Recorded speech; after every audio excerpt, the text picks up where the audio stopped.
Hi, this is Joshua Barbosa, just doing a video log and heading up to La Crosse tomorrow. Going to be starting a second day on the job for Thompson Drywall and just looking forward to what God's got in store. Going to be staying up there for a couple weeks and I have no idea what God's got planned, but I do know that I'll be doing drywall and staying up in a new area and just asking for prayers and for just support through your prayers that stay strong in the Lord and that God will use me for whatever it is that He has planned. And I also just want to, just kind of do a video log check-in and just doing some reading today through Peter. And our churches are in a really, really bad place. We are definitely heading in the end of days. I think we're already in the end of days. When the end time will actually happen, I have no friggin' idea. But, looking through Second Peter and just looking at the reality of the churches, the state of churches nowadays is the word just says it so clearly. A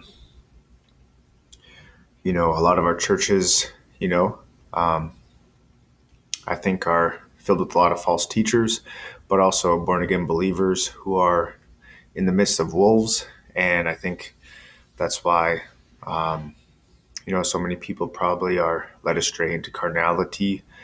Would also be due to a lot of these false teachers and preachers who are having a form of solid doctrine, true doctrine, but are bringing in all these destructive ways through life that are implemented while they're saying they're saying good doctrine, but leading so many people off onto the path of misery and destruction and just carnal appetites.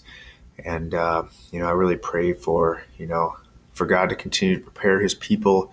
Hopefully there will be one day an actual church that is more on the verge of the spirit mindedness, where people can come together and gather for true intimate worship with God, not having to worry about the deceptions and the ensnarements and persecution or carnal assaults through the demonic realm, but just a church that's just totally set their heart on God's focuses and purposes.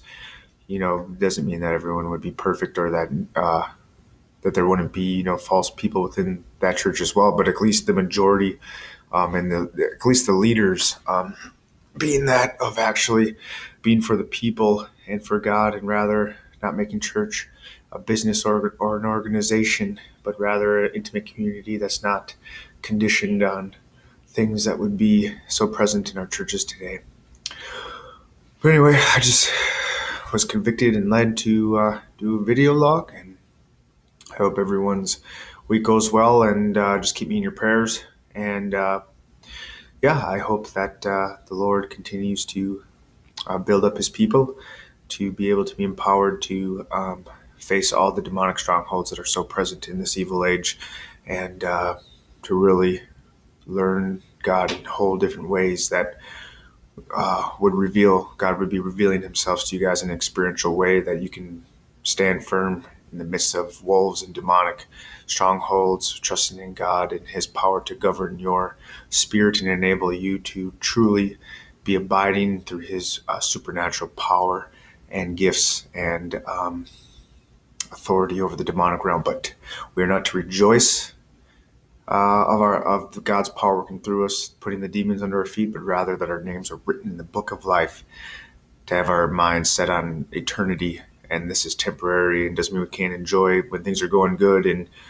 But that when if our eyes are on the Lord and on what is to come, whatever we're going through, good or bad, we can press forward with hope. Good night.